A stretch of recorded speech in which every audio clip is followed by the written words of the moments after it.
Hello. Welcome to my channel once again. आज फिर से कुछ दिनों बाद मैं वही मुद्दा लेके आ रहा हूं जो मैं पिछले काफी समय से उठाता चला रहा हूं। अपने पिछले दो वीडियो मैंने बात किया था, वो ये है इंडिया के ऊपर जो ये वॉर हो रहा है, यूएस, इजराइल और ईरान के बीच में। इंडिया के ऊपर इसका क्या इम्पैक्ट होने वाला है और ये वॉर कहाँ जाकर थमने वाला है, कहाँ जाके नहीं थमने वाला। मैं वॉर की नीटी ग्रिटी में ज्यादा नहीं जाऊंगा। मैं सिर्फ अपने टॉपिक पे स्टिक करूंगा। वॉर में मैं किसके साथ हूँ, किसके साथ नहीं हूँ, इन सब मुद्दों पे मैं अभी इस वीडियो में तो नहीं बात करने वाला। अगर आप कहेंगे तो कभी मैं एक लाइव सेशन करके इसके ऊपर बात कर सकता हूँ, लेकिन मैं अभी स्टिक करूंगा अपने कंट्री इंडिया का इस वॉर पे।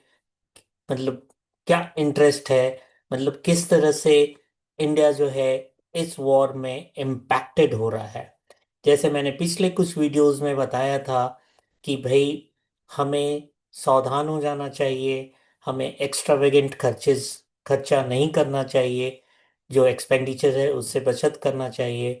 और मैंने ये भी बोला था कि ये अगर वॉर जो है लंबा खींचा तो इंडिया पे इसके बहुत ही एडवर्स इम्पैक्ट पड़ेंगे। और आज जो है 28 तारीख है, और 28 तारीख को ही वॉर पिछले महीने में शुरू हुआ था, 28 फरवरी को। तो उस पॉइंट ऑफ व्यू से अगर देखा जाए तो आज 30th डे है और ऑलमोस्ट एक महीना कंप्लीट होने वाला है। बीच में एक होप आया था, जैसे मैंने पिछले वीडियो में बताया था कि शायद यूएस ने जो है एक पॉज दिया है और कुछ इस पे डिस्कशन होने वाला है और इस डिस्कशन का कुछ समाधान आएगा, कुछ ऐसा कुछ सोल्यूशन निकल के आएगा जिससे कि दुनिया में शांति होगी। Let me tell you from the beginning, I am not for the war. आप चाहे किसी भी साइड से हो, चाहे आप ईरान के साइड से हो, इजराइल के साइड से हो, यूएस के साइड से हो, या किसी भी साइड से हो, मेरा ये मानना है कि वॉर जो है किसी के इंटरेस्ट में नहीं होता। वॉर में हमेशा इनोसेंट लोग मारे जाते हैं, निर्दोष लोग मारे जाते हैं। और इनोसेंट लोग के कॉस्ट पे ये पॉलिटिशियंस, ये जो सियासतदान होते हैं या फिर जो ये शासन करने वाले हैं, वो फायदा उठाते हैं। ऐसे भी इंडिया का हमेशा से ये रहा है कि इंडिया कभी वॉर शुरुआत नहीं करेगा और कभी भी वॉर के पक्ष में नहीं रहा है। जब इंडिया का रुख जो है, जब ये रशिया और यूक्रेन वॉर शुरू हुआ था, तब भी हमारे देश के लोगों ने, हमारे देश के पॉलिटिशियंस ने एक समझौते की बात कही थी और कहा था कि जो भी मुद्दा है उसको शांति शांति से इसका समाधान ढूंढ सकते हैं। आप देख रहे हैं कि रशिया और यूक्रेन का वॉर जो है शुरू हुआ था, शुरू होते समय ये लग रहा था कि ये तो कुछ दिनों की बात है, क्योंकि रशिया एक one of the super powers में से है और उसके सामने यूक्रेन तो एक बच्चा कंट्री है। लेकिन यूक्रेन को शुरू में यूएस ने खुल के सपोर्ट दिया, बैक किया। डायरेक्टली मैदान में नहीं आया लेकिन पूरी तरह से बैक दिया, पूरा इंटेलिजेंस दिया, और उसका परिणाम ये रहा कि आज जो है वो वॉर अभी तक चल रहा है। बीच में सीज फायर की बात चल रही थी। ट्रम्प जब आए थे अपने सेकेंड टर्म में तो उन्होंने कहा था कि मैं अगर जीत के आऊंगा तो मैं एक महीने के अंदर में ये वॉर रुकवा दूंगा। एक महीने क्या, अब एक साल से ऊपर हो गया है। यूक्रेन और रशिया के बीच में वॉर तो नहीं रुका, लेकिन ट्रम्प ने दो बारी एक वॉर दूसरे फ्रंट पे शुरू कर दिया। उन्होंने बाकी कंट्रीज के साथ क्या किया उस मुद्दे पे भी मैं नहीं जाऊंगा, लेकिन जो है ईरान के साथ एक बार मई जून में शुरू हुआ वॉर। कुछ दिन तक चला, करीब 10-12 दिन तक चला है। उसके बाद उसे रुक गया और वॉर रुक गया। फिर से ये दोबारा जो है ये वॉर शुरू हुआ है। और जैसा कि मैंने अभी बताया कि ये वॉर को पूरे होने में तकरीबन 30 दिन हो गए हैं। मतलब एक महीना कंप्लीट होने में समझ लीजिए कुछ घंटों की बात है। रात को 28 तारीख के रात को ही न्यूज आ गया था कि यूएस ने अटैक कर दिया है, प्रिएम्प्टिव अटैक कर दिया है ईरान पे। शुरुआत में लोगों को लग रहा था जैसे पहले दिन ही ईरान के जो सुप्रीम थे उनकी डेथ हो गई थी, उनको बॉम्ब मार के मार दिया था इन्होंने, बॉम्ब से उड़ा दिया था उनके बंकर्स को, और उनके जहाँ पे भी मीटिंग थी उनकी डेथ हो गई थी। तो ऐसा लग रहा था कि कुछ समय में ये वॉर खत्म हो जाएगा, एक दो दिन के बाद में ईरान सरेंडर कर जाएगा। लेकिन ईरान सरेंडर तो नहीं किया इस वॉर को, वो बहुत ही अच्छे ढंग से लड़ते हुए अपनी टेक्निक से, अपने प्लानिंग से इस वॉर को लंबा खींच रहा है।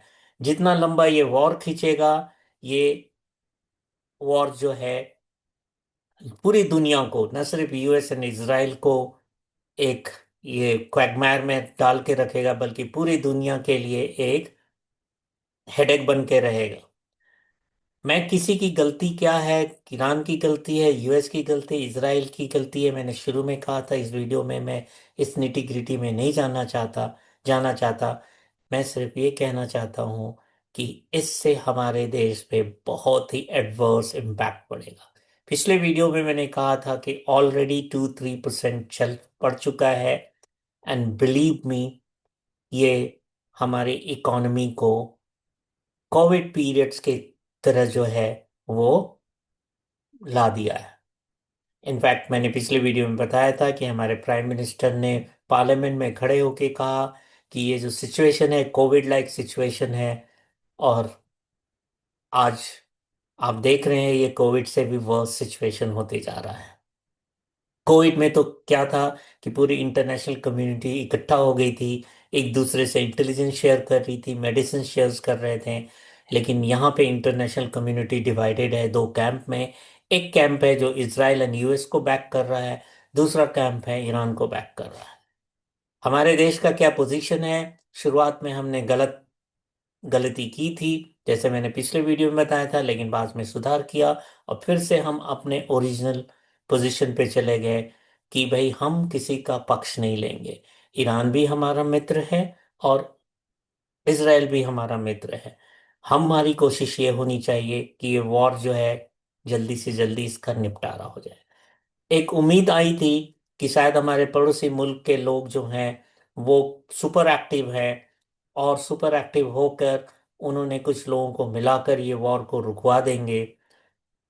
यूएस के प्रीमियर ने भी ऐसा कुछ कहा था कि भाई ये वॉर रुक जाएगा, लेकिन ये वॉर रुका नहीं, वॉर कंटिन्यू रहा। दूसरी तरफ से ईरान की तरफ से ये डिनायल आता रहा कि ऐसी कोई बातचीत नहीं चल रही है जिससे कि वॉर रोका जाए। आज एक न्यूज आया है कि एक और प्रॉक्सी है ईरान की, हुतीज, जो कि यमन में है, और उससे बहुत लोग डर खाते हैं क्योंकि एक तरह के वो मिलिशिया ग्रुप है, और वो मिलिशिया ग्रुप जो है उनका काम ही है वॉर करना। और उससे इसराइल भी एक तरह से थोड़ा सा खौफ खाता है, पूरी तरह डरता नहीं है लेकिन थोड़ा खौफ खाता है, और वो जो है युद्ध में कूद गया है। अभी तक चल रहा था कि भाई तेल का ब्लॉकेड हो रहा है, राइट, और तेल के ब्लॉकेट के साथ वर्ल्ड को नुकसान हो रहा है। हमारे देश में डोमेस्टिक कंजम्पशन जो है एलपीजी और पेट्रोल की ज़्यादा होने के बाद जो है किल्लत होनी शुरू हो गई थी। एलपीजी का रेट भी बढ़ा और पेट्रोल का भी रेट बढ़ा, लेकिन गवर्नमेंट ने उसको अपने ऊपर ले लिया टैक्स कम करके। तो कुछ हमारे टैंकर्स आ रहे हैं वहां से, क्योंकि हमने अपने जो ईरान के साथ जो है बैक चैनल्स में बातें करके कुछ जहाज निकलवा दे रहे हैं। लेकिन हमारे हम एक ऐसे कंट्री हैं जहाँ पे बहुत ज़्यादा कंजम्पशन होता है। हमारे पास वर्ल्ड की सबसे ज़्यादा पॉपुलेशन है, और हम बहुत सारी चीज़ें जो हैं गल्फ कंट्री को एक्सपोर्ट करते थे। तो एक तरफ हमारा इंपोर्ट तो वैसा ही चल रहा है, लेकिन एक्सपोर्ट जो है हमारा पूरी तरह से थम चुका है। तकरीबन मतलब 50%, बिलो 50% हो गया है। तो इसका इम्पैक्ट क्या होगा? इसका इम्पैक्ट क्या होगा कि हमारा ट्रेड बैलेंस गड़बड़ाएगा। और इसीलिए अगर आप जाकर देखेंगे कि पिछले एक महीने के अंदर में डॉलर वर्सेस रुपीज का जो ये है, वो इतना ज्यादा रुपीज गिर चुका है जो नॉर्मली एक साल में गिरता है। अगर नॉर्मल हम अभी से अपने 75 साल 76 साल की जो आज़ादी हुई है, उसमें जो डॉलर वर्सेस रुपीस में जो रुपया का डाउनफॉल होता है because of the trade deficit और सब रीजन के कारण, बोरोइंग के कारण एंड ऑल। मैं इकोनॉमिक एक्सपर्ट नहीं हूं, लेकिन मैं बताना चाहता हूं कि हमारा ट्रेड डेफिसिट बहुत ज़्यादा होता है। और इस समय ट्रेड डेफिसिट जो है आसमान को चढ़ मतलब आसमान को छू रहा है, चूम रहा है। इसका इम्पैक्ट डायरेक्टली ये होगा कि न सिर्फ डॉलर का रेट बढ़ेगा, डॉलर का रेट बढ़ने से क्या होगा, जो तेल का रेट ऑलरेडी डॉलर के प्राइस में बहुत ज्यादा हो चुका है, हम महंगे डॉलर खरीदेंगे। इससे हमारे एक्सचेकर पे असर पड़ेगा। अब आप बोलेंगे कि भाई इस असर का जो है हमारे ऊपर क्या इम्पैक्ट पड़ेगा, हमें थोड़े पे करना है, तो गवर्नमेंट को पे करना है। नहीं सर, इसका इम्पैक्ट हमारे ऊपर भी पड़ेगा। हम जो भी चीज, जैसे हम बहुत सारी चीजें भी फॉरेन से इंपोर्ट करते हैं। हम ऑयल जो है, जो कुकिंग ऑयल जो है, न सिर्फ ये petrol and diesel, cooking oil जो घर में हम अपने यूज करते हैं, रिफाइंड ऑयल एंड ऑल, इसका हम ह्यूज मात्रा में इंपोर्ट करते हैं। हम फर्टिलाइजर्स इंपोर्ट करते हैं। हम जो पल्सेस हैं, जिसको दाल कहते हैं हम लोग हिंदी में, वेराइटी ऑफ दाल्स, हमारे पास उतने प्रोडक्शन नहीं होते हैं कि हम अपने डोमेस्टिक कंजम्पशन को फुलफिल कर सके, तो हमें उन्हें इंपोर्ट करना पड़ता है। तो ये सारे हमारे इंपोर्ट बिल बढ़ते जाएंगे, और अल्टीमेटली इसका इम्पैक्ट ये होगा, चूंकि डॉलर का रेट ज़्यादा होगा तो इंपोर्ट बिल बढ़ेगा, और ज़्यादा महंगा खरीदेंगे तो नेचुरली हमारे ऊपर फर्क पड़ेगा। मतलब हमारे किचन का जो है बैलेंस जो है, जो एक्सपेंडिचर है, वो बढ़ जाएगा। यही नहीं, अभी अभी ये सुनने में आया है कि ईरान ने ये धमकी दी है कि अगर हमारे पर ज्यादा अटैक किया गया, हमारे की चीजों पे ये किया, तो वर्ल्ड के जो केबल है, जो जिसके थ्रू इंटरनेट है, जिसके थ्रू मैं हमारे वीडियो को आप देखते हैं हमारे चैनल पे, या फिर मैं अपलोड करता हूँ बनाकर, आप उसको वॉच करते हैं, ये सारा चीज जो है ठप पड़ जाएगा, क्योंकि वो जो समुद्र के नीचे से केबल जो है उसको वो काट देंगे। और हमारे कंट्री का जो केबल आया हुआ है, वो उसी एरिया से आया हुआ है, रेड सी, और उसी समुद्र के रूट से आया हुआ है। तो अगर केबल कट गया तो न सिर्फ जो है हमारा इंटरनेट बंद हो जाएगा, हमारी बैंकिंग सिस्टम जो है कोलैप्स हो जाएगी। हालांकि इसका वे आउट है, क्योंकि ऐसा नहीं है कि सिर्फ समुद्र के अंदर में केबल के थ्रू ही हमें इंटरनेट मिलता है। दूसरा जो है, क्या कहते हैं, सैटेलाइट लिंक के थ्रू भी स्टार लिंक का जो है इंटरनेट यूज कर सकते हैं, लेकिन स्टार लिंक हमारे कंट्री में अभी पूरी तरह से नहीं है। बात चल रही थी कि स्टार लिंक आएगा, लॉन्च होगा, लेकिन फुल फ्लेज अभी लॉन्च नहीं हुआ है। मैंने तो किसी को नहीं देखा है स्टार लिंक को यूज करते हुए, एटलीस्ट मैं नेशनल कैपिटल में रहता हूं, अभी तक मैंने किसी को नहीं देखा। यू नेवर नो, फ्यूचर में हो सकता है स्टारलिंक जो है शुरू हो जाए, और उसके थ्रू जो है हम इंटरनेट करेंगे। तो उसका समाधान तो है, लेकिन ये केबल कट गया तो आप समझ लीजिए कि 3-4 महीने जो हैं, उसको अगर रीरूट करेंगे भी उस केबल को, तो उसको 3-4 महीने 5 महीने लगेंगे।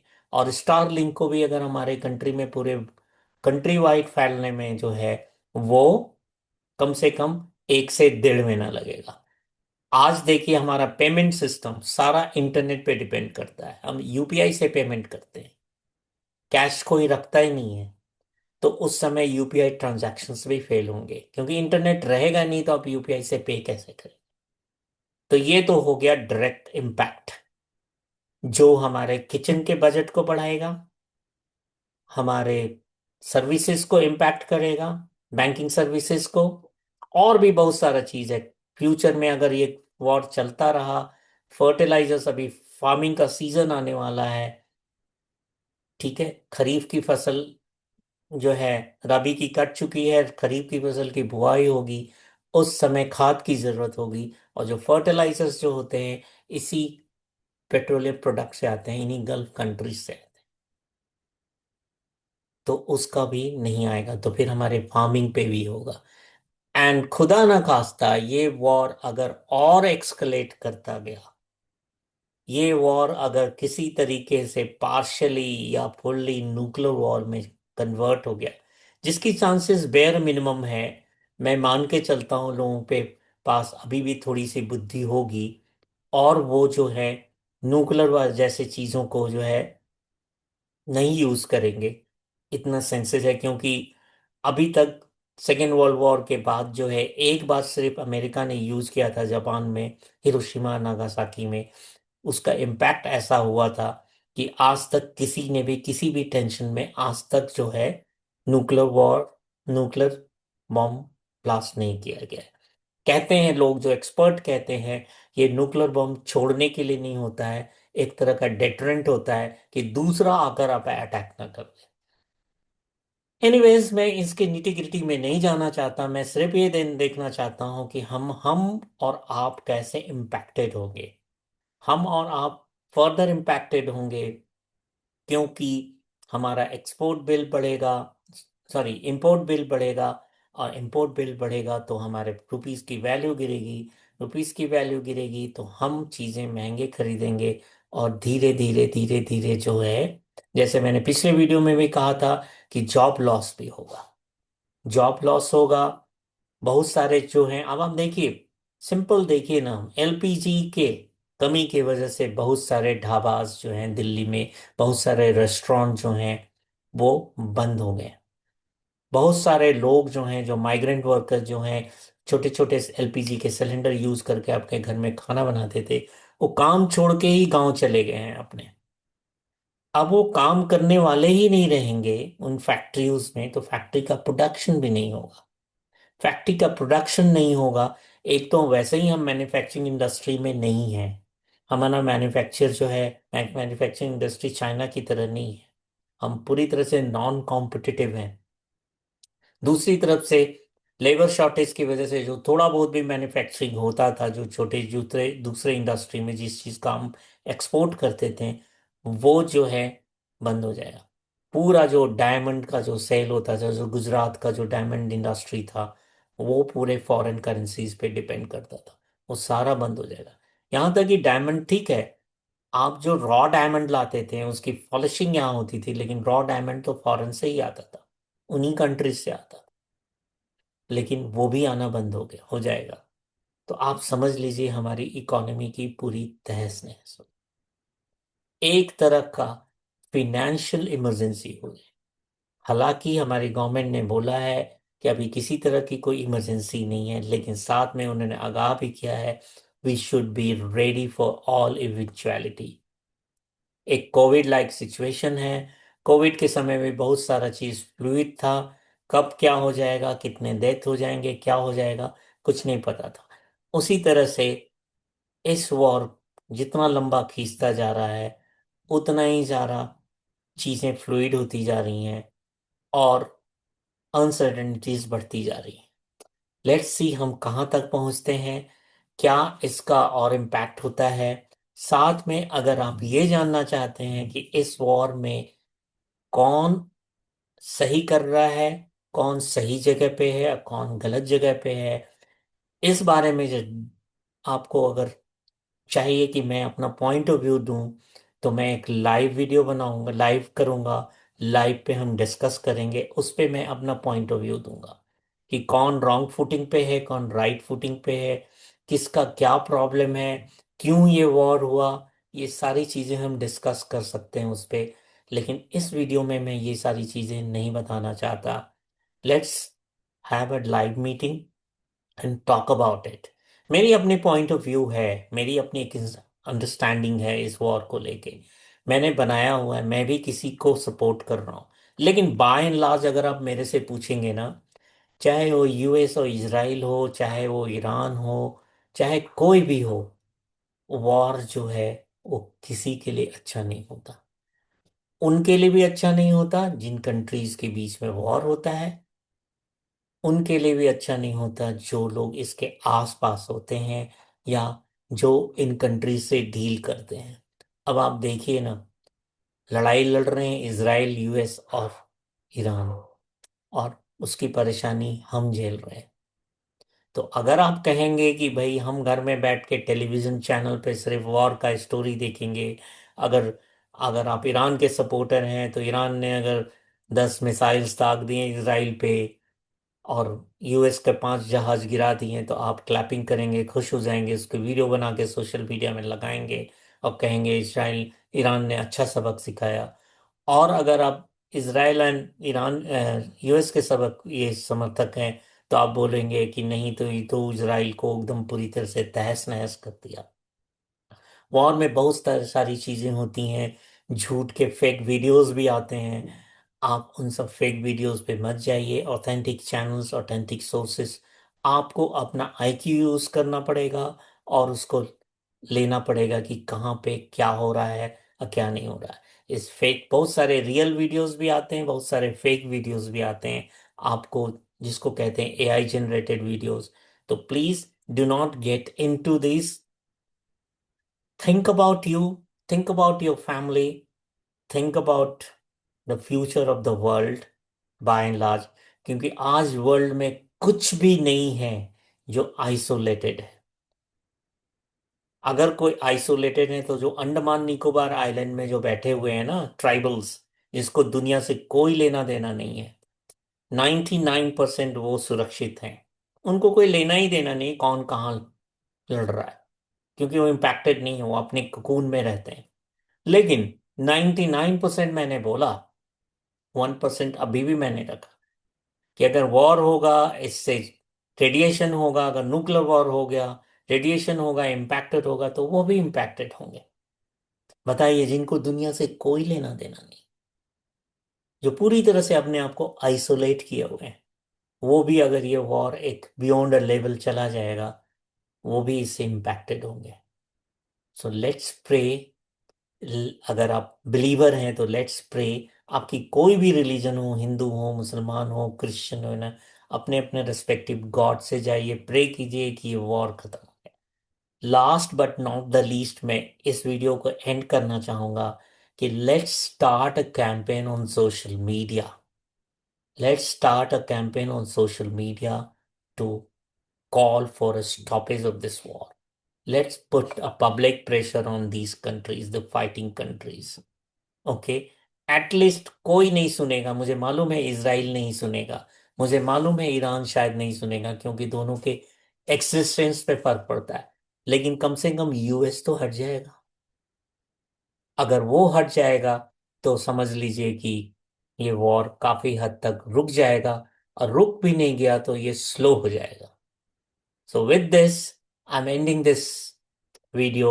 Please start the campaign.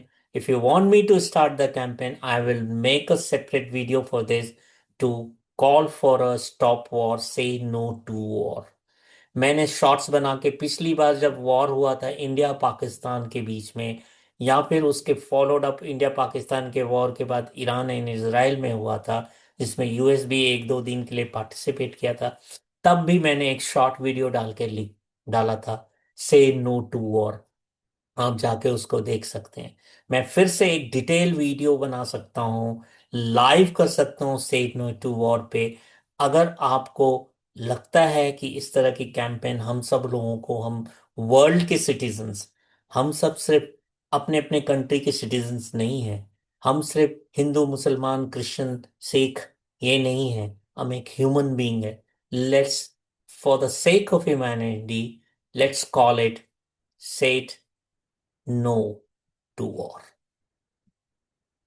Once we call, we put pressure, probably, हालांकि हम लोगों का से कुछ नहीं है, लेकिन अगर हम नो टू वॉर का एक कैंपेन चलाएंगे, मैसेज जाएगा कि भाई अब कोई वॉर नहीं चाहता, कोई खुश नहीं है आपसे, so let's stop it. With this note, thank you very much for watching. Please, if you like my videos, please subscribe and hit the hype button. Like button plus hype button. You get a high button. At the same time आपको मेरे channel पे कुछ shopping मिलेंगी। अगर आप मेरे channel के through shopping करते हैं तो आपको डिस्काउंट मिलेगा। आप जा सकते हैं, क्लिक कर सकते हैं और उस डिस्काउंट को जो है अवेल कर सकते हैं। They are certain companies listed. मुझे कोई कमीशन नहीं मिल रहा है इस पे, लेकिन आपको डिस्काउंट मिल सकता है, आप बेनिफिटेड हो सकते हैं। तो अवेल दो शॉपिंग फैसिलिटीज एंड ऑल। बाद में मुझे शायद कुछ मिल जाए, आई डोंट नो, मैं होप नहीं करता और मैं इस चीज में जाना भी नहीं चाहता। बट अगर आपको बेनिफिट उठाना है तो कुछ कंपनीज की जो लिस्टिंग है उसको क्लिक कीजिए, वहां पे जाइए। जैसे आपको जो है अमेजन तो नहीं है, लेकिन और एक दो कंपनीज हैं, आप उसको जाइए, क्लिक कीजिए एंड अवेल कीजिए उस बेनिफिट को। Thank you very much for watching. Bye bye, Tata.